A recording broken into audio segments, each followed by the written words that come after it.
We're back. We're back. Good morning or hello, good evening. It's good to be here again.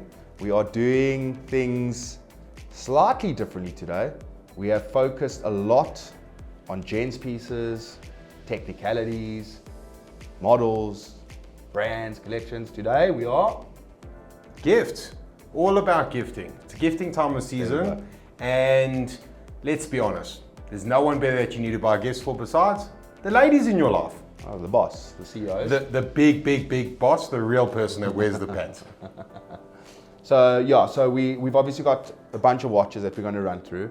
But you know, buying a gift for anyone as a watch or a watch as a gift, it's pretty challenging and tricky. It's hard.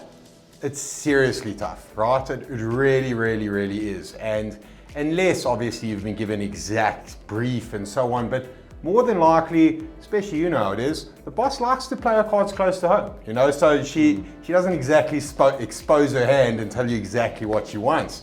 So that becomes tricky. Now, that's where you need to start thinking what type of person she is, what she's going to get use out of, because a watch can become something very personal. Definitely. And that's the beauty behind a watch. Definitely. I always remember you always like to say, when someone's buying the gift, giving the gift, they're going to love it anyway. And yes, that's partly true, but you don't want someone wearing something that they don't entirely love just because they got it from a sentimental person or occasion or something. No, 100%. That you cannot simply have this guilt wear. You know, that's the point. You've got to get it right for the person. And I've always said, any moron with a bit of money can buy something nice. You know, it's the thoughtful nature behind the gift which makes a real gift.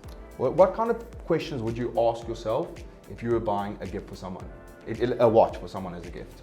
Firstly, in what occasion would they be wearing this watch? So like a daily, would it be evening wear, special occasion? Correct. Do they need it for a specific function? Is it for a milestone? Is it for just a general, they would get use out of it every day? Or are they just in gym clothes every day running around with the Apple Watch and this is going to be the occasional piece? Right.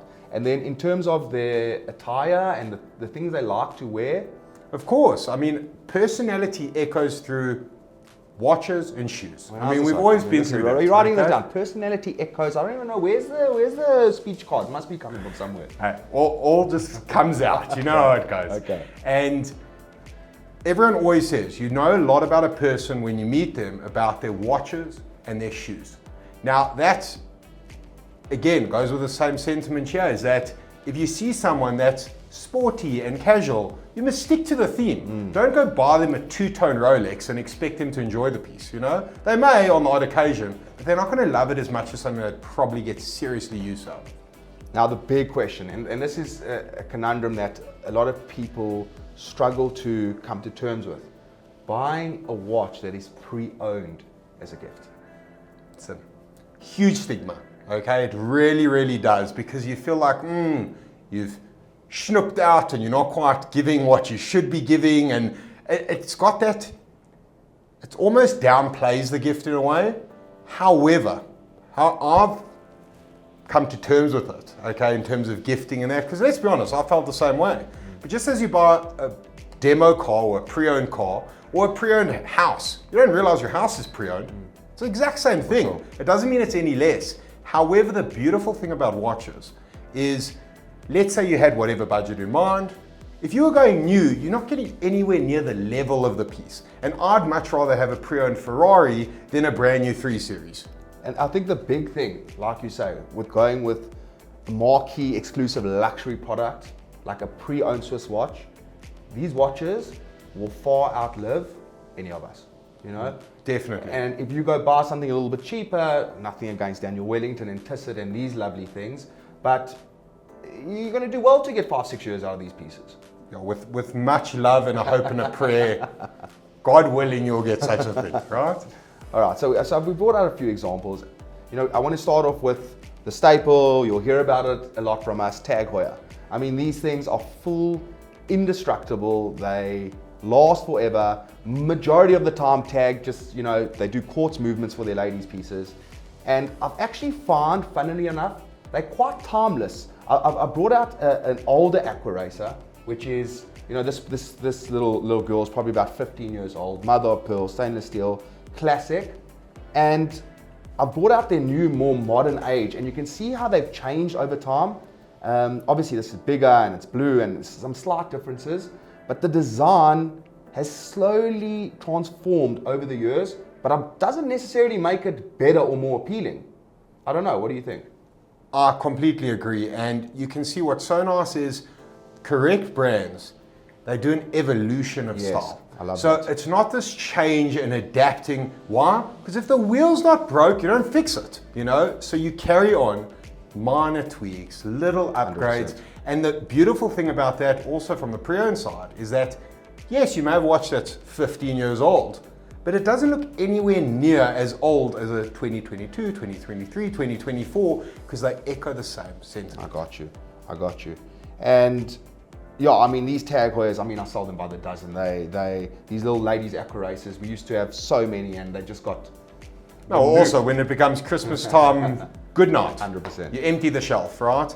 And on the note about quartz, like you mentioned, I find ladies tend to prefer quartz. Definitely. Okay, ladies don't want to fiddle with their nails and start changing dates and times and make sure it's wound and so on. The guys that are watchies are set on, it must be automatic and it must have a date complication, X, Y, Z, whatever they want. But ladies just want it to look beautiful. They want to put it on and not just be an accessory, but actually tell the time. Because let's be honest, how many times has your missus actually even set hers? Never mind set hers. I'm lucky if she actually wears it the right way around. That's my favorite she likes to do. But yeah, you're right, Dad. It's a fashion accessory for ladies. They want it to look good. They want to rock it with certain outfits. And I mean, don't get me wrong, I dig it when a chick appreciates an automatic movement, an exhibition case back. I love it when they nerd out on. Oh, so you are a little bit of a geek Maybe. inside, No, eh? you have convinced me. Well done.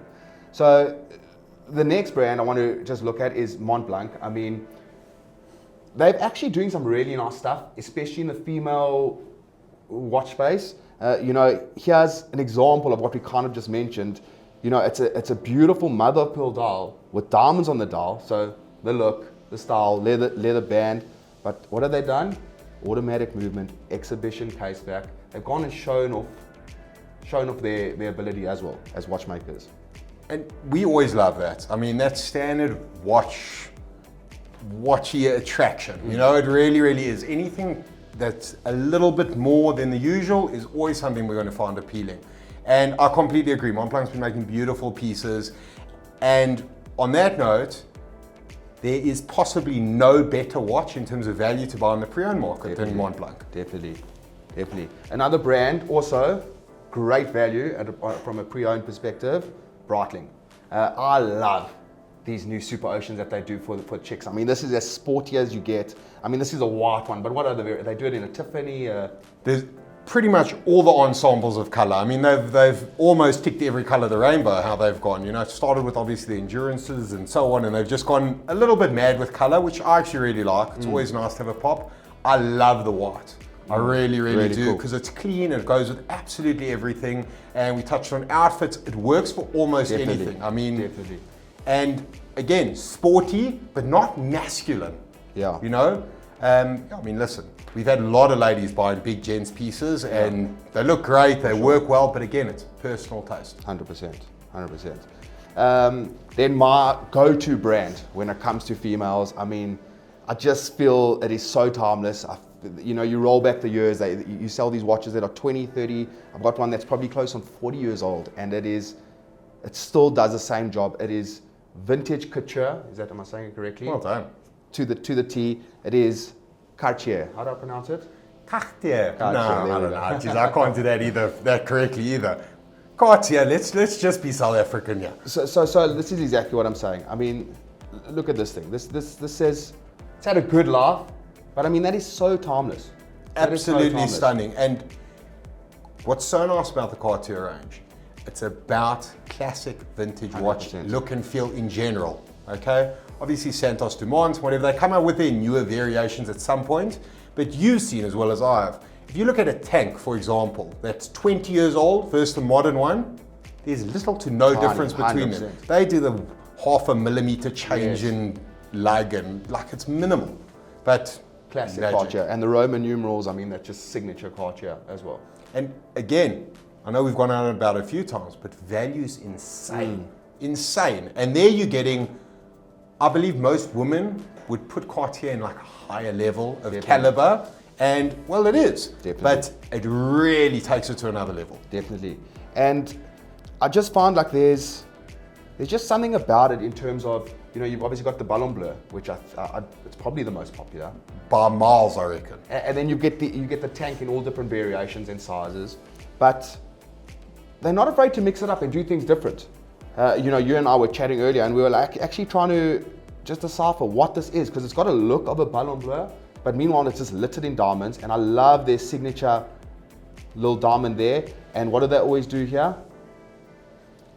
Sapphire blue. Sapphire bleu. I mean, the French, I don't know where he gets that from as well. But yeah, they love doing that little blue emblem on the crown also. That's it, the Really, blue really nice. sapphire, it's their signature. So obviously on a piece like that, they take it to another level where they've gone and blitzed it up and they put the diamonds on, and instead of putting that sapphire in the crown, they go ahead and put the diamond. You know, just to show you, it stands out a little bit more. It's not your run of the mill, and that's really your big differentiator there as opposed to a classic Ballon. Nice. So that's pretty much all we brought out. I know you wanted to touch on Rolex. What do you think? Rolex as a gift and... Listen, you know, let's be honest, I don't think many more, like anyone is going to be, oh wow, you got me a Rolex, you know, for a gift. But I do feel like watches shouldn't be only for these big occasions and milestones. They really shouldn't be. It's something that people should enjoy all the time, whether it's Christmas present, a birthday, an anniversary, whatever. There's so many times that you can actually grow the collection and get these beautiful pieces that you can wear as a daily. Let's be honest, 90% of Rolexes are not daily wearers. They're just not. Purely from an investment, a safety, whatever, a whole combination of events. It depends who you are. So you want wearable, nice pieces that you can enjoy, because you don't want it locked in a safe. I don't think nothing worse. Agree. And the notion of a Rolex or any luxury Swiss watch as an heirloom and something that you hand down and keep in the family, I love that as well. I do love that. I do love that. I think that is very, very important. But that's what I'm saying. Huge milestones, big events, big achievements. Go for it. Get the Rolex. You've deserved it. You worked your ass off. Go for it. But there's nothing wrong with a beautiful watch that's affordable that most people can get. You don't always have to have the creme de la creme. Definitely. So I think that's about it. If anyone is looking to buy a gift for a loved one and you have no idea where to start, hopefully you can see we know a thing or two about watches and we'll be able to guide you. We might not get it bang on, but that's going to come down to you. We can point you in the right direction. You've got to make the right decision. Yeah? Always a pleasure. Thank you. Take it easy. Bye, guys. Cheers.